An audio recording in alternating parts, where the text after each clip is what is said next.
Ethiopia managed to plant 6.7 billion trees this year, surpassing target.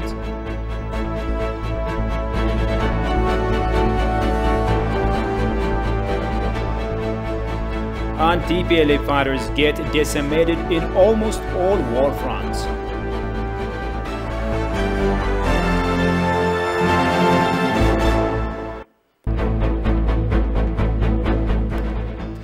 A very warm welcome to this news hour. With it, I'm Shifar Alaka, and do stay with us. Ethiopia Day is being celebrated in different parts of the country, and observing the day here in Addis Ababa at Masqal Square. This morning, Deputy Mayor of Addis Ababa, Adanech Abeebe, said Ethiopianism is the truth. September 6 is designated as Ethiopia Day, where all Ethiopians speak out about the national unity of Ethiopians, singing the national anthem of Ethiopia together. The day is being celebrated in the presence of President Sahle-Work Zewde and other high-profile officials.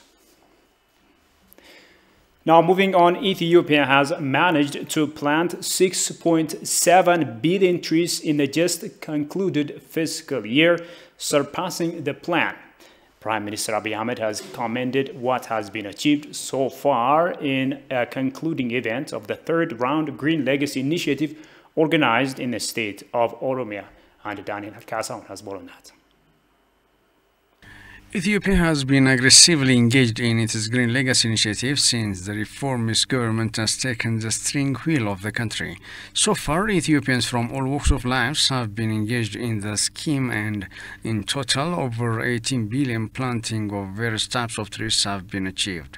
This year alone, amidst of the challenging situations in which Ethiopia is going through, the trend went successful to register 6.7 billion seedlings planted, surpassing set target.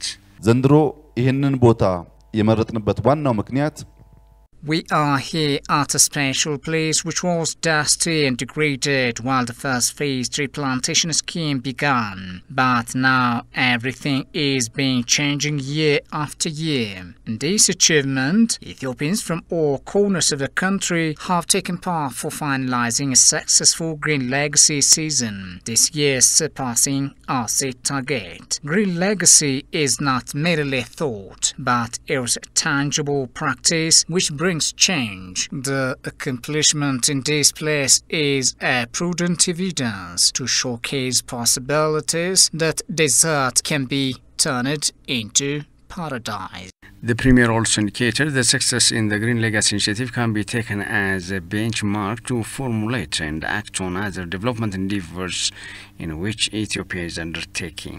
የጀመርናቸው በርከት ያሉ ስራዎች Our development schemes which are underway will be finalized per our plan to ensure prosperity of the country.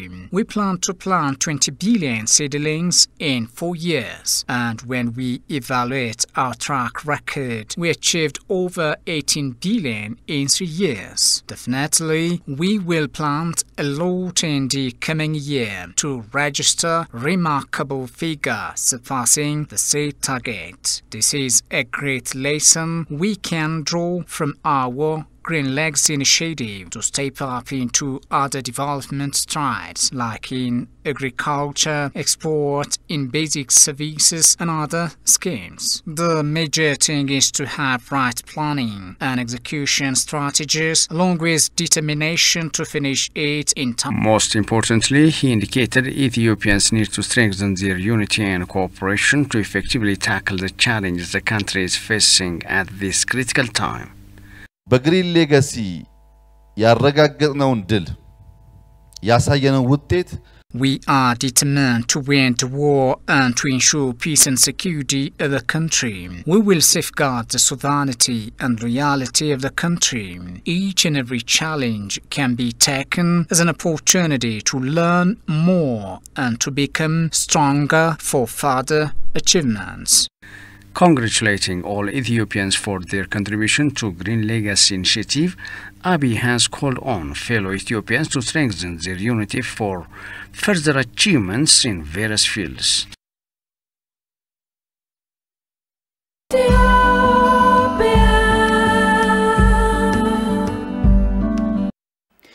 Now, Ethiopian army generals are calling on the people of Tigray to despise the TPLF group, which is gambling on the lives of innocent youngsters. TPLF fighters are now getting decimated in almost all war fronts. Kasam Chane has more on that.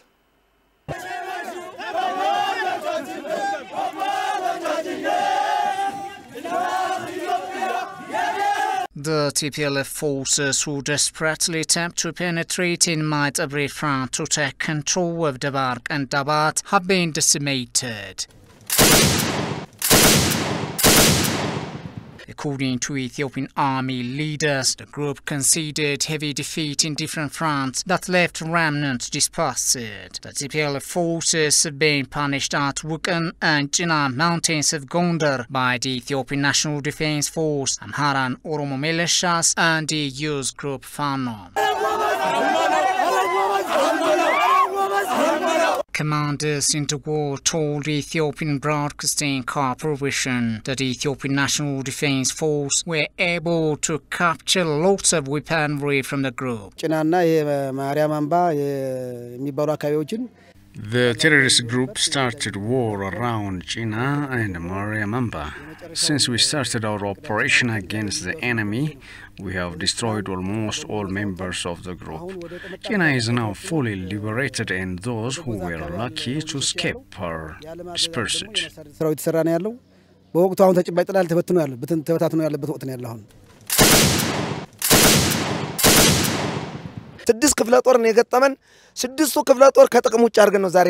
We have fully destroyed 6 TPLF brigades. They are not in a position to fight back. Those who tried to run for their lives fell into precipices.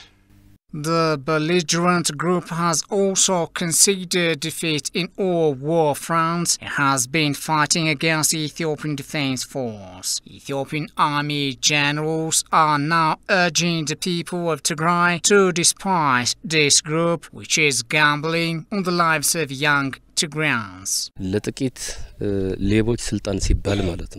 It is an unforgivable crime to sacrifice the young for the sake of very few gangs. They don't even have any purpose to fight for except tearing the country apart. We are really sorry to see their human casualties. Wayane is our enemy, not the people of Tigray. So we are sorry for those who are losing their lives for nothing.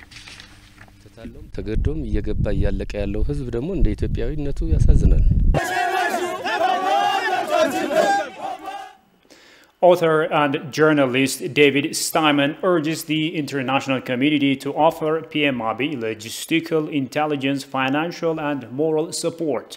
He says siding with the Abiy's government and making the TPLF see its cause is hopeless will give the West a chance to end Ethiopia's conflict sooner. Adula Teklamariam has more on that from Defense Post.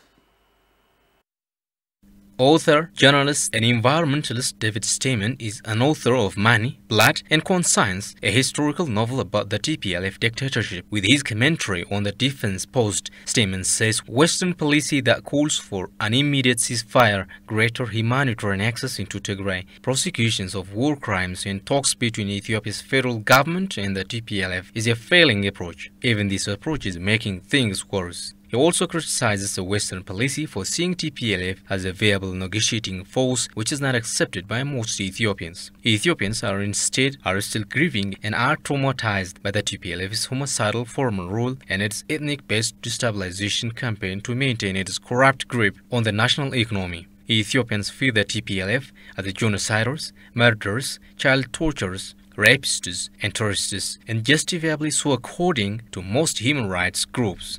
Reminding the readers of We Are the World concert.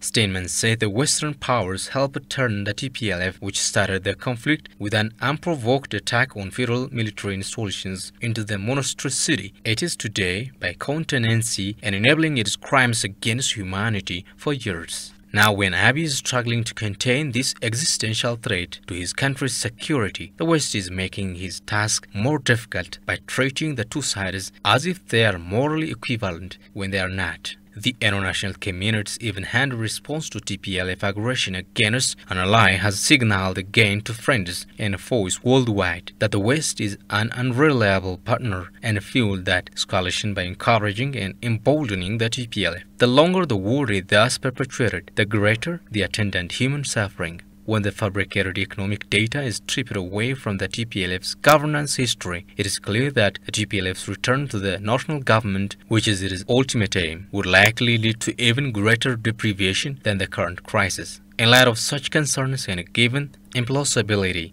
of a negotiated settlement anytime soon, incentivizing Abiy with a transactional solution to his problem is more likely to fit Tigrayans before aid, cuts and sanctions too. Therefore, the international community should offer Abiy logistical, intelligence, financial, diplomatic and moral support of his war in return for greater humanitarian access, he suggests. By firmly siding with Abiy's government and making the TPLF see its cause is hopeless, the West has a chance to end the conflict sooner. The war will still be hell for many innocent people on all sides, but an unequivocal pro-Ethiopia tilt in exchange for greater humanitarian access will shorten their suffering and speed the day when that access is completely restored.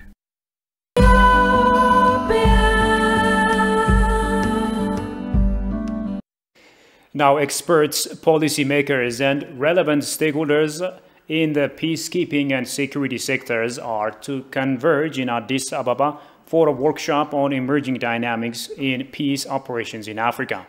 Organized by the Kofi Annan International Peacekeeping Training Center in collaboration with the GIZ and the Institute for Peace and Security Studies, the meeting will discuss emerging issues in peace operations as well as propose measures to strengthen Africa's security architecture. Among the pressing issues to be discussed at the one-day workshop include humanitarian, development and peace nexus, as well as mental health and psychosocial support in peace support operations.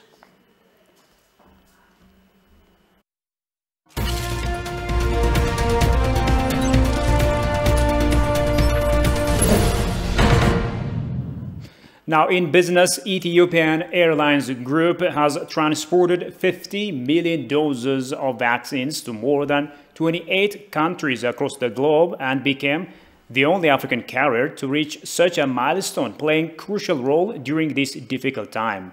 Ethiopian Cargo and Logistics Service has successfully distributed the vaccines to different countries with its technologically equipped facility called Pharma Wing.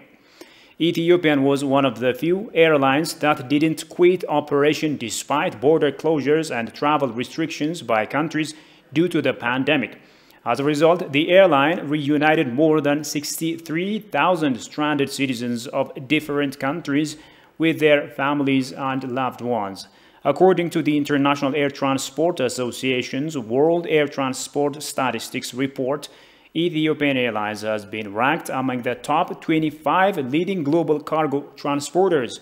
In addition, it has been ranked 21st in scheduled cargo ton kilometers and 19th by scheduled freight tons carried.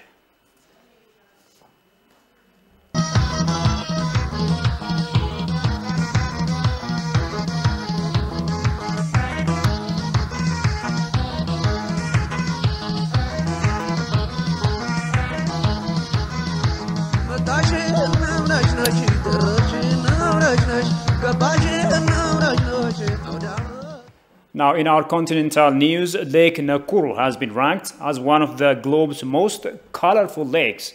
Its most popular attraction has been flamingos. However, in recent years, the birds have disappeared because of increasing water levels. Jerusalem Batsia has more on that from the CGTN.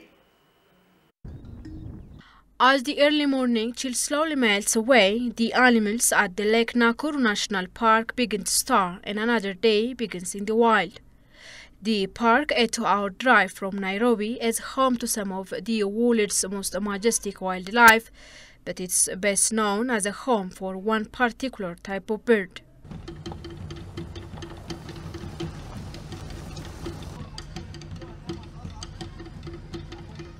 Lake Nakuru alone was historically known for hosting more than 1% of the world's flamingo population.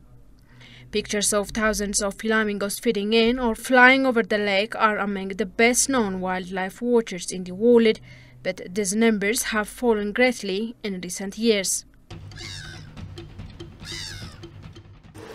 Or you can look at the cliff, and then you see where the water is at the depth.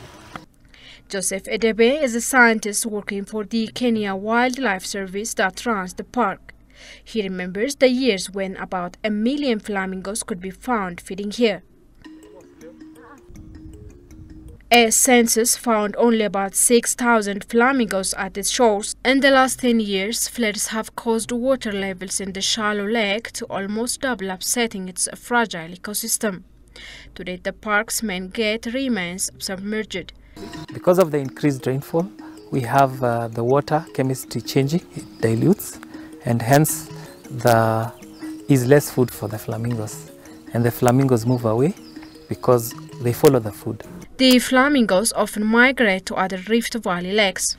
In other areas where the flamingos move between, for example, Lake Elementaita, we recorded higher numbers of flamingos, about 70,000. And Lake Bogoria, there's about almost 100,000 lesser flamingos. Lake Nakuru is also right next to Nakuru town, a fast-growing urban center with pressing demands. It has a rapidly growing population, and so it has a challenge of solid and liquid waste pollution. Despite these hordes of tourists from across the world continue to visit the park, in 2011 about 250,000 tourists visited the park. I've been longing for a very long time, really, to come see nature. I've only been seeing flamingos in the TVs, but today it has been reality. I've just seen it here right with me. With the pandemic, these numbers have reduced. Experts believe the key to safeguarding this phenomenon lies in protecting the water catchment areas and preserving this ecosystem. Already they see the water levels are falling. It's a promising sign of things to come. The birds are a world of wonder that has defied many threats to remain afloat year after year. And finally, a quick reminder of the top stories. Ethiopia managed to plant 6.7 billion trees this year, surpassing target.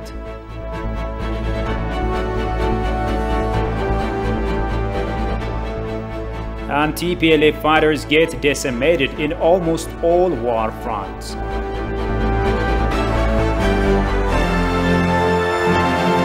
And that's all the news there is for now. Many thanks for watching us, and bye-bye.